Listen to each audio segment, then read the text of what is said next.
جی السلام علیکم. وعلیکم السلام. میں امرین قیوم بات کر رہی ہوں اسلام آباد سے. میں ایک ہاؤس وائف ہوں. میرے ہسبینڈ پرائیویٹ جاب کرتے ہیں. میں مہنگائی کے بارے میں بات کرنا چاہتی ہوں کہ مہنگائی جو ہے وہ دن بدن بڑھتی جا رہی ہے اور گزارا مشکل ہو رہا ہے. ہم بچوں کے اسکول کی فیس دیں یا گھر کا خرچہ چلائیں. اور اب تو اگر آپ دیکھیں تو ڈالر کی جو پرائس ہے وہ بھی کم ہو گئی ہے اور جو روپے کی ویلیو ہے وہ بھی مستحکم ہو گئی ہے. اور دوسری بات یہ کہ اب تو رمضان المبارک بھی آ رہا ہے, لیکن جو ہے بیسک کوموڈیٹیز کی پرائس بالکل کم نہیں ہو رہی ہے. تو خدارا آپ اپنا وعدہ پورا کریں اور مہنگائی کو کنٹرول کریں. اگر آپ یہ نہیں ہو سکتا تو پھر آپ جو ڈے فرسٹ سے کہہ رہے ہیں کہ آپ کو گھبرانا نہیں ہے, تو پھر آپ ہمیں گھبرانے کی اجازت دے دیں. جی امرین, بالکل آپ نے وہ بات کی جو کہ آپ یقین کریں کہ اب تک ہماری صرف اور صرف کانسنٹریشن اگر باقی ساری چیزیں ایک طرف ہیں تو مہنگائی ایک طرف ہے. اور مہنگائی کے اندر آپ نے تھوڑا سا سمجھنا ہے, کیونکہ مہنگائی تو کئی چیزوں کی ہے نا.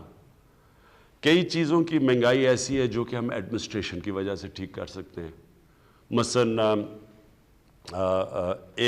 یعنی اگر ایک دکان میں ایک قیمت آ رہی ہے اور دوسری دکان اور کوئی قیمت دے رہی ہے اور چیز تو وہی ہے, تو یہاں تو ایڈمنسٹریٹو سٹیپس لے سکتے ہیں اور ہم پورا اس کے اوپر بھی زور لگا رہے ہیں. ایک مہنگائی یہ, اور یہ بھی آپ نے سمجھنا ہے, وہ مہنگائی یہ ہے کہ ایک کسان سبزیاں یا جو بھی اپنی پیداوار ہے وہ ایک قیمت کے اوپر وہ لے کے جاتا ہے مارکیٹ کے اندر, لیکن اس مارکیٹ سے جب وہ چیز جاتی ہے شہر میں یعنی ریٹیل میں, یعنی جب آپ کے پاس پہنچتی ہے تو اس کے اندر ایک بہت بڑا فرق آ جاتا ہے. وہ کسان بیچارے کو پورے پیسے نہیں ملتے. میں نے کسانوں کو ملا جا کے, تو کسانوں نے کہا جی ہمارا تو مشکل سے خرچہ پورا ہو رہا ہے جو ہم اپنی پیداوار یا جو سبزیاں بتا رہے تھے, لیکن وہی سبزی جب وہ جا رہی ہے شہر کے اندر تو وہاں وہ دگنی سے بھی زیادہ قیمت پہ بک رہی ہے. تو جو بیچ میں مڈل مین ہے وہ بہت بڑے پیسے بنا رہا ہے. اس کا اب ہم ایک توڑ لے کے آئے ہیں اور انشاءاللہ یہ شروع بھی ہو گیا. ہم نے آہستہ آہستہ ایکسپیریمنٹ کر رہے ہیں کہ ہم ڈائریکٹلی وہ جو منڈی سے ایک اس طرح چیز کریں کہ ڈائریکٹلی وہ چیزیں جائیں گی لوگوں کے پاس اور وہ کسان کو بھی زیادہ پیسہ مل جائے گا, اور جو لوگ ہیں جو شہر کے اندر لوگ ان کے لیے بھی قیمتیں کم ہو جائیں گی.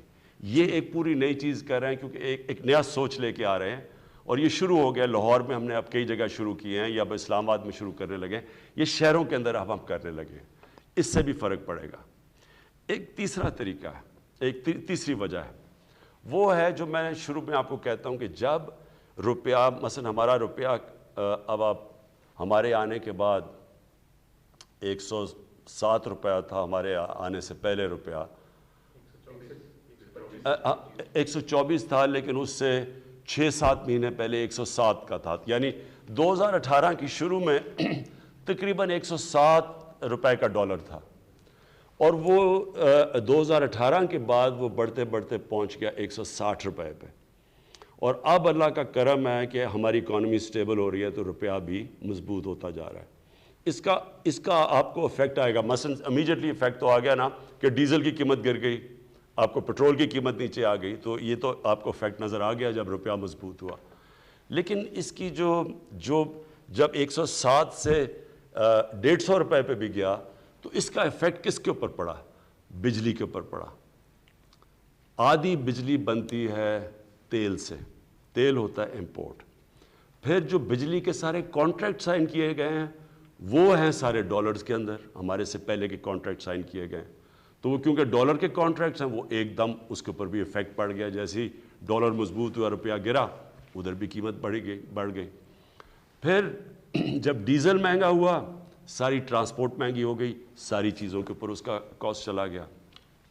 پھر جو باہر سے ہم چیزیں امپورٹ کرتے ہیں, باہر سے چیزیں سب سے بڑا تو جو عام لوگوں کو آپ کو افیکٹ کرتا ہے گھی.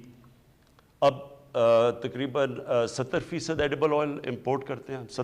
تو 70% جو گھی کے اندر جو تیل جاتا ہے وہ امپورٹ کرتے ہیں. پھر دالیں, سب سے افسوسناک چیز یہ ہے کہ ہم نے ابھی تک ایک وہ زرعی ملک, ہم 70% دالیں اپنی امپورٹ کرتے ہیں. تو یہ ساری چیزیں مہنگی ہو گئی.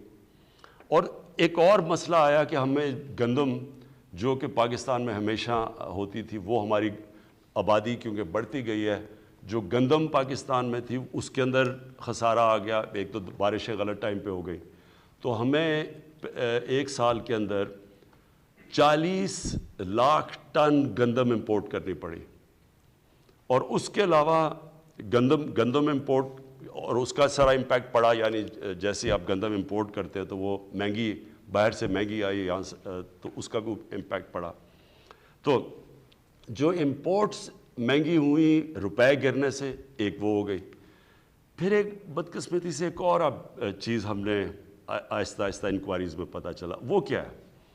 یہاں بیٹھے ہوئے ہیں مافیاز، یہ امرین آپ نے سمجھنے کی بات ہے، یہاں پاکستان میں وہ لوگ بیٹھے ہوئے، قائد اعظم نے بھی ان کی بات کی تھی، جو ذخیرہ اندوزی کر کے قیمتیں اوپر بڑھاتے ہیں، یہ مافیاز بیٹھے ہوئے تھوڑے سے لوگ ہیں، یہ سٹا کھیلتے ہیں، عموماً تو چیز تب مہنگی ہوتی ہے جب اس کی سپلائی کم ہو جائے، مثلا اگر کمی ہو جائے کسی چیز کی، اگر چینی کی کمی ہو گئی تو زیادہ لوگ چینی مانگیں گے، اس کی قیمت اوپر چلی جائے گی، لیکن یہاں چینی پڑی ہوتی ہے، ذخیرے پڑے ہوتے ہیں چینی کے، لیکن قیمت اوپر جانی شروع ہو جاتی ہے، ایک وقت پہ چینی انہوں نے کہا جی اتنی زیادہ ایکسپورٹ کرو، چینی ایکسپورٹ کرنی شروع کی، وہ چینی کی قیمت اوپر چلی گئی، سو اس کا کوئی کنیکشن نہیں ہے، یہ جان بوجھ کے مافیاز بیٹھے ہیں جن کے پیچھے پہلی دفعہ پاکستان میں ہم اب جا رہے ہیں۔ میں یہاں شہزاد اکبر کو بلایا ہوا ہے، یہ آپ کو اصل میں کیونکہ پوری انکوائری کی گئی اس کے اوپر، ایف آئی اے نے پوری اس کے اوپر انکوائری کر کے تو رپورٹ لے کے آئے کہ کس طرح آرٹیفیشلی چینی کی قیمت اوپر کی جاتی ہے، لوگوں کا بیچاروں کا خون چوسا جاتا ہے، تھوڑے سے لوگ ہیں جو کہ کیسے اربوں روپیہ بناتے ہیں اس سے، اور یہ آٹے کے اوپر بھی ہمیں جب اس کے اوپر بھی ایک رپورٹ ہے کہ کیسے وہاں بھی ذخیرہ اندوزی کر کے تو آٹے کی قیمت اوپر لے جائی جاتی ہے، تو یہ میں صرف آپ کو اس لیے بتا رہا ہوں، اس کے مختلف طریقے ہیں، لیکن یہ آپ یقین کر لیں امرین، گھبرانے کی آپ کو ضرورت اس لیے نہیں ہے کہ سارا وقت ہم اس کے اوپر کام کر رہے ہیں، یا تو ہمیں گورنمنٹ کو فکر نہ ہو اس کے اوپر سارا وقت ہم کوشش کر رہے ہیں کہ ہم یہ کنٹرول کریں، اس کے اوپر جو سب سے بڑی چیز ہم اب کرنے جا رہے ہیں، اس سال ایک پوری نئی ایگریکلچر کی ایک ریولوشنری پالیسی لے کے آ رہے ہیں،